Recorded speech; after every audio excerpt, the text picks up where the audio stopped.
Salam kerahiman. Hari ini 7 Juni. Kita akan baca dari 1279. Bicara tentang pengajaran ilahi. Kita mulai ya. Dalam nama Bapa dan Putra dan Roh Kudus. Amin. Kemuliaan kepada Allah di surga dan damai di bumi bagi orang yang berkenan kepadanya. Kami memuji Dikau, kami meluhurkan Dikau, kami menyembah Dikau, kami memuliakan Dikau, kami bersyukur kepadamu karena kemuliaan-Mu yang besar. Ya Tuhan Allah, Raja Surgawi, Allah Bapa yang Maha Kuasa. Ya Tuhan Yesus Kristus, Putra yang Tunggal. Ya Tuhan Allah, Anak Domba Allah, Putra Bapa. Engkau yang menghapus dosa dunia, kasihanilah kami. Engkau yang menghapus dosa dunia, kabulkanlah doa kami. Engkau yang duduk di sisi Bapa, kasihanilah kami. Karena hanya Engkaulah kudus, hanya Engkaulah Tuhan. Hanya Engkaulah Maha Tinggi, ya Yesus Kristus, bersama dengan Roh Kudus dalam kemuliaan Allah Bapa. Dalam nama Bapa dan Putra dan Roh Kudus. Amin.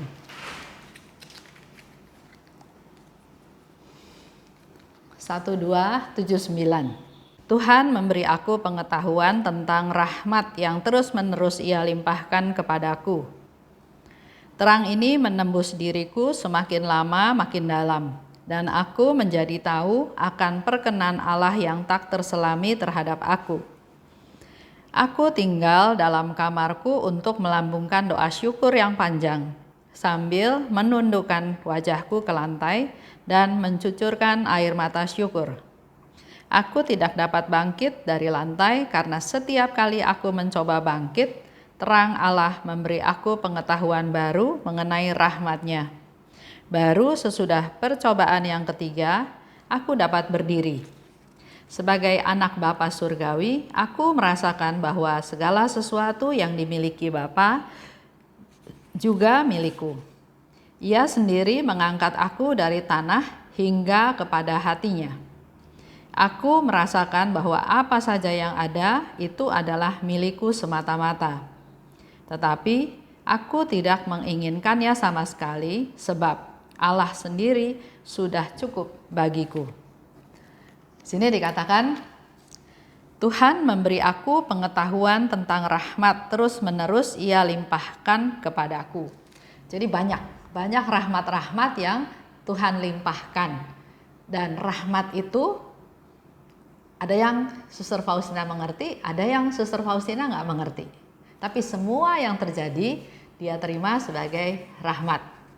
Sebelum 1279, saya ingin ajak Bapak Ibu lihat dari 1276.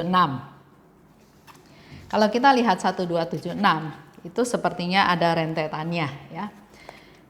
1276 terjadi pada tanggal 16 September 1937. Kejadiannya di rumah sakit, di sanatorium. Suster Faustina rencana melakukan jam kudus ya. Jadi walaupun dia sakit, dia berusaha tetap melakukan rutinitas atau hal-hal yang semakin dia dekat dengan Tuhan. Tapi ternyata nggak bisa. Karena jam 8 malam dia sakit parah sampai pingsan. Jadi dia nggak bisa lakukan jam kudus. Dan itu berlangsung selama 3 jam. Sakit yang mencengkam sampai dia pingsan.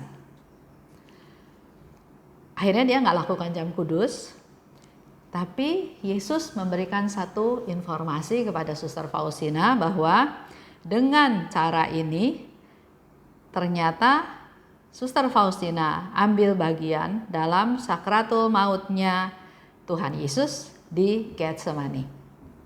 Jadi penderitaan yang Faustina alami selama jam 8 sampai jam 11 malam itu disebutkan sebagai cara Suster Faustina ambil bagian waktu Yesus dalam sakratul maut di Taman Getsemani. Kita ingat ya, waktu itu Yesus bilang ke Bapa, "Bapa, kalau boleh piala ini lewat daripadaku. Tapi kehendakmu lah yang terjadi." Kalau kita ikut novena kerahiman ilahi, kita tahu juga kenapa Yesus sampai berkata seperti itu. Karena dia bilang, dia bisa ngomong seperti itu karena dia ingat akan jiwa yang suam-suam kuku, yang tidak panas, yang tidak dingin. Jiwa-jiwa itulah yang paling menjijikan, kata Yesus. Menjijikan hatiku. Hatiku sangat pedih karena jiwa yang suam-suam kuku. Nah, penderitaan dalam sakratul maut itu Yesus berbagi dengan Suster Faustina, di mana selama 8 sampai jam 11 malam, Suster Faustina juga merasakan sakratul maut itu. Sakit yang mencekam, bahkan dia sampai pingsan. Dan ternyata dikatakan Tuhan memberi aku pengetahuan tentang rahmat yang terus-menerus dilimpahkan.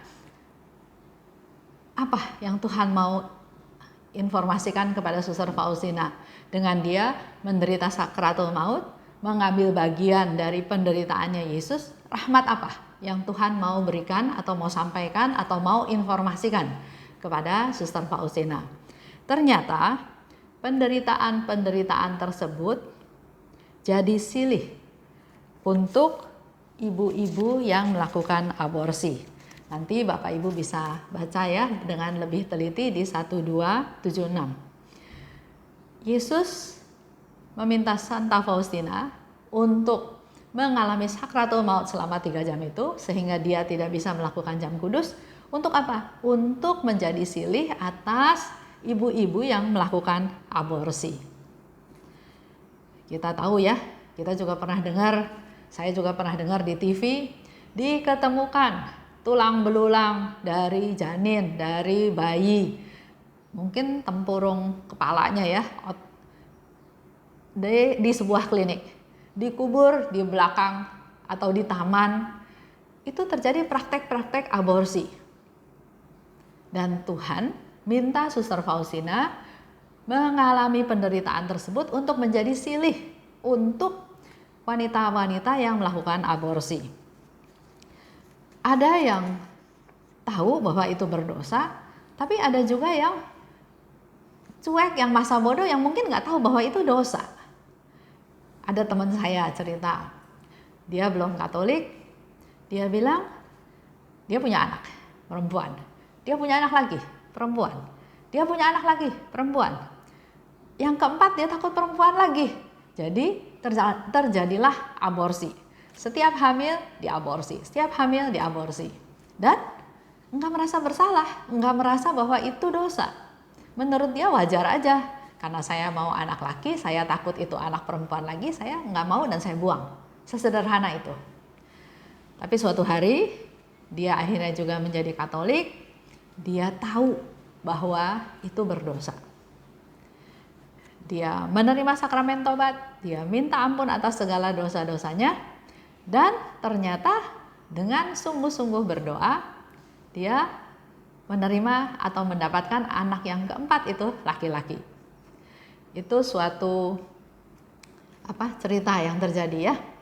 Nah, kita yang sudah tahu bahwa ternyata Tuhan itu juga sangat concern dengan perbuatan-perbuatan dosa aborsi. Dan dia nggak mau ibu-ibu itu terus hidup dalam dosa. Oleh sebab itu, Suster Faustina diberi pencerahan mengenai suatu rahmat di mana dia menjadi silih untuk para wanita yang melakukan aborsi. Sekarang kita mau menggali lagi lebih lanjut. Ada sementara orang menganggap, ya saya nggak mau punya anak saya sudah banyak, keadaan ekonomi saya tidak memungkinkan, sudah buang saja tanpa merasa berdosa. Padahal kita tahu ya, pada waktu terjadi pembuahan, pada waktu Tuhan memberikan nyawa kepada janin tersebut, itu sudah jadi, sudah janin, sudah bayi. Dan kita dengan seenaknya melakukan aborsi. Apakah dikuret, apakah dengan obat-obatan, apakah dioperasi. Luar biasa jahat sebetulnya ya. Kalau kita lihat contoh orang berantem, misalnya nonton silat ya, berantem, mereka masing-masing berusaha mempertahankan nyawanya, tapi akhirnya misalnya satu mati. Nah, lain sama aborsi. Aborsi itu janin itu, bayi itu betul-betul nggak berdaya. Tuhan titipkan janin itu di kandungan seorang ibu yang tugasnya adalah harusnya menjaga, memelihara, memberi makan, tapi malah dibunuh. Jadi kalau bicara itu, kejahatannya lebih jahat daripada orang yang berantem dan salah satu dibunuh. Karena si janin ini, si bayi ini nggak bisa bela diri. Dia nggak berdaya dan semena-mena si ibu menggugurkan, melakukan aborsi. Jadi ini juga satu masukan buat kita semua. Kita ayo rajin-rajin juga berdoa untuk ibu-ibu yang melakukan aborsi. Untuk para dokter bidan yang memfasilitasi supaya terjadi aborsi tersebut. Juga kita berdoa untuk janin-janin yang tidak berdaya yang dibunuh sedemikian rupa. Saya pernah adakan seminar ya mengenai aborsi di salah satu paroki. Ternyata dari hasil survei dengan gampangnya mereka bilang, saya nggak mau tambah anak, keadaan ekonomi saya nggak memungkinkan, saya nggak mau anak, saya malu, saya masih mau sekolah, saya nggak cinta, hanya nafsu, dan seterusnya alasannya. Kita juga berdoa buat aborsi yang dilakukan karena korban. Apakah korban perang ataukah korban perkosaan? Si bayi ini nggak berdosa. Tapi si orang tua, terutama ibunya, mamahnya, merasa ini korban perkosaan, saya nggak mau anak ini. Ini korban perang, saya nggak mau anak ini. Mari kita berdoa supaya mereka punya kesadaran. Sudah terjadi, yang perlu dilakukan adalah bagaimana melanjutkan kehidupan tersebut, bukan malah membunuh. Jadi ibu-ibu itu perlu kita doakan, karena ternyata mereka adalah pembunuh yang kejam. Ya. Kita lanjut ke 1279. Di situ Suster Faustina bilang, Tuhan Yesus memberi aku pengetahuan tentang rahmat yang terus-menerus Ia limpahkan kepadaku. Yaitu tadi ya, rahmat berdoa untuk ibu-ibu yang melakukan aborsi. Terang ini menembus diriku makin lama makin dalam. Dan aku menjadi tahu akan perkenan Allah yang tak terselami terhadap aku. Aku tinggal dalam kamarku untuk melambungkan doa syukur yang panjang. Dengan Faustina memperoleh pencerahan, dia berdoa, bersyukur dalam doa syukur yang panjang, karena ternyata Tuhan pakai Suster Faustina untuk menyelamatkan jiwa daripada wanita-wanita yang melakukan aborsi tersebut. Dia menundukkan kepala, dia menangis syukur karena ternyata masih Tuhan kasih kesempatan untuk para wanita yang melakukan aborsi tersebut. Karena terang Allah memberi aku pengetahuan baru mengenai rahmat-Nya. Jadi di sini juga kita belajar satu hal ya. Ada rahmat yang jelas-jelas kita tahu, Tuhan saya minta rahmat kesabaran. Tuhan kasih kita masalah, kita bisa mengatasi masalah tersebut dengan rahmat kesabaran yang Tuhan kasih. Ada juga rahmat kerendahan hati. Kita dihina, kita dilecehkan, kita ditipu, kita enggak balas, kita serahkan semuanya pada Tuhan, kita mengaku itu kesalahan kita apa-apa, kita rendah hati. Tapi seperti yang hari ini Suster Faustina ceritakan, ada rahmat yang kita juga nggak ngerti. Ada kejadian di dalam hidup kita, di dalam keluarga kita, yang mungkin kita juga nggak ngerti. Tapi kita belajar dari Suster Faustina, bersyukur atas segala yang terjadi dan minta pencerahan, minta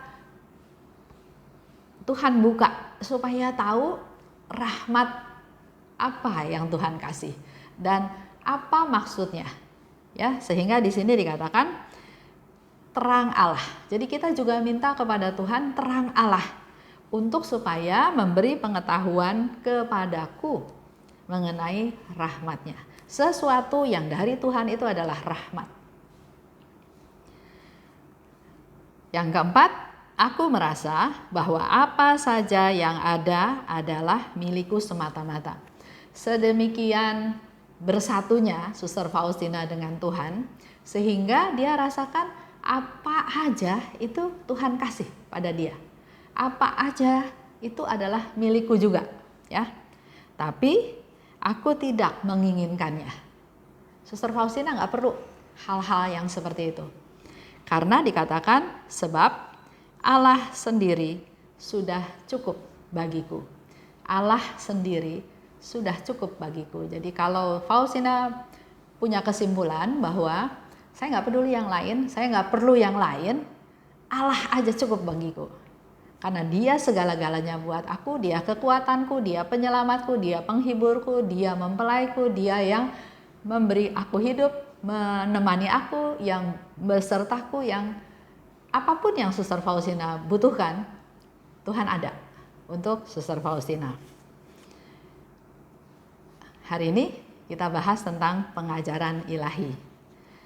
Mari Bapak Ibu, kita semua punya tugas ya, berdoa sekali lagi untuk para ibu yang melakukan aborsi. Kita berdoa juga untuk para janin bayi yang dibunuh dengan cara seperti itu. Kita berdoa juga untuk para dokter, suster, bidan yang melakukan aborsi bukan untuk menolong yang si ibu, tapi untuk bisnis supaya dapat uang banyak. Ya. Dan kita juga berdoa supaya keadaan ini, supaya orang semakin sadar, semakin mengerti bahwa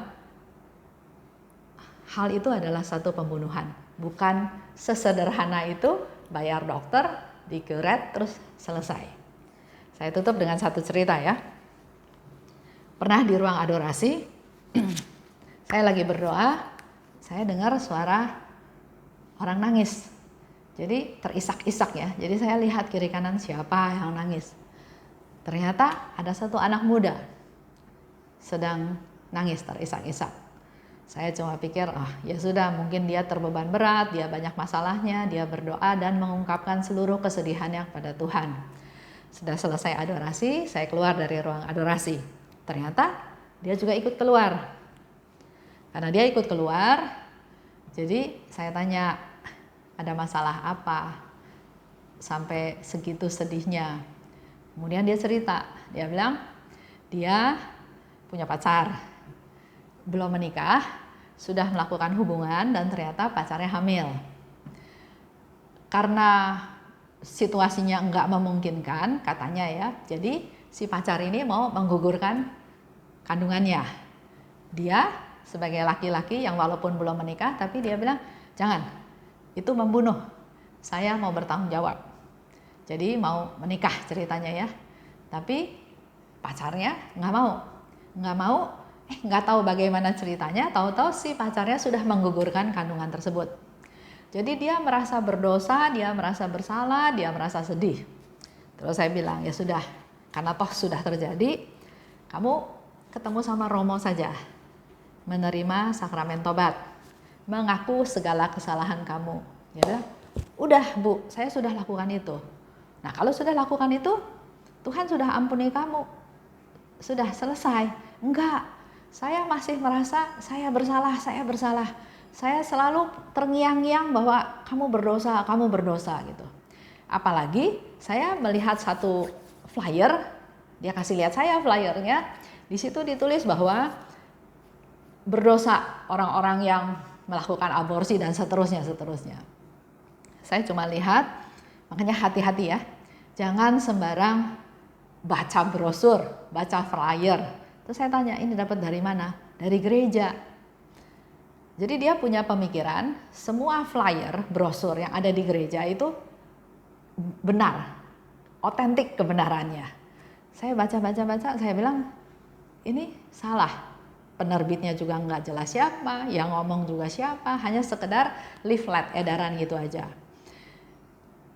Itu satu. Terus yang kedua, saya tanya, kamu kan sudah ngaku dosa? Iya. Kamu tahu Tuhan sudah ampuni kamu? Tahu, tapi terngiang-ngiang terus bahwa saya berdosa. Kemudian saya bilang, itu pasti bukan dari Tuhan. Itu pasti bisikan setan yang membuat kamu itu biar tertekan. Jadi terngiang-ngiang terus kamu berdosa. Sebetulnya kalau kamu sudah ngaku dosa kamu harus percaya bahwa Tuhan itu Maha Rahim dan Tuhan sudah mengampuni dosa kamu. Kalau kamu masih enggak percaya bahwa Tuhan mengampuni kamu, berarti kamu enggak percaya pada Tuhan yang bisa mengampuni kamu. Kemudian dia minta didoakan. Saya bilang, ya kita berdoa, besok-besok kamu terus lagi datang ke sakramen Maha Kudus, menyembah Tuhan, tapi punya iman bahwa saya berdosa, saya sudah mengaku semua dosa saya, dan saya percaya Allah yang Maha Rahim mengampuni dosa saya. Dan untuk kesananya, jangan berbuat dosa lagi. Tapi jangan membiarkan suara terngiang-ngiang tuduhan kamu berdosa itu membiarkan kamu makin lama makin jatuh.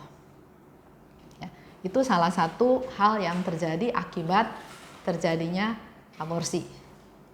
Baik, saya tutup dengan doa penutup.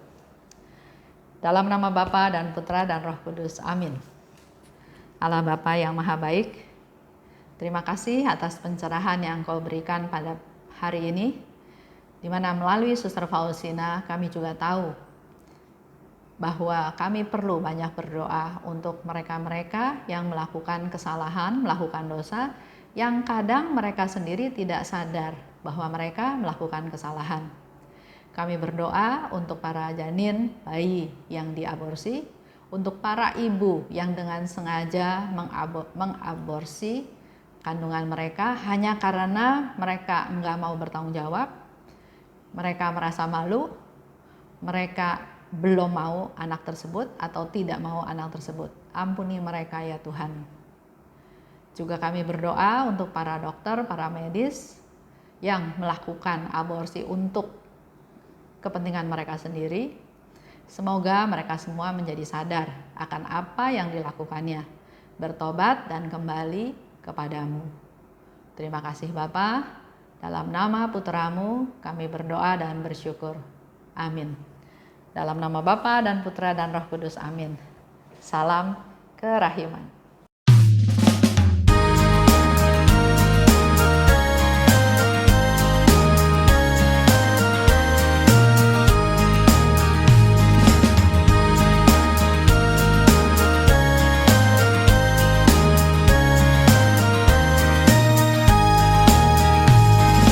Berbahagialah jiwa yang menyerukan kerahiman Tuhan. Jiwa itu akan dibela oleh Tuhan sebagai kemuliaan-Nya. Pujilah kerahiman Tuhan dengan mengandalkan kerahiman-Nya itu. Pujilah kerahiman Tuhan sepanjang hidupmu. Pujilah kerahiman Tuhan dengan mengandalkan kerahiman-Nya itu. Pujilah kerahiman Tuhan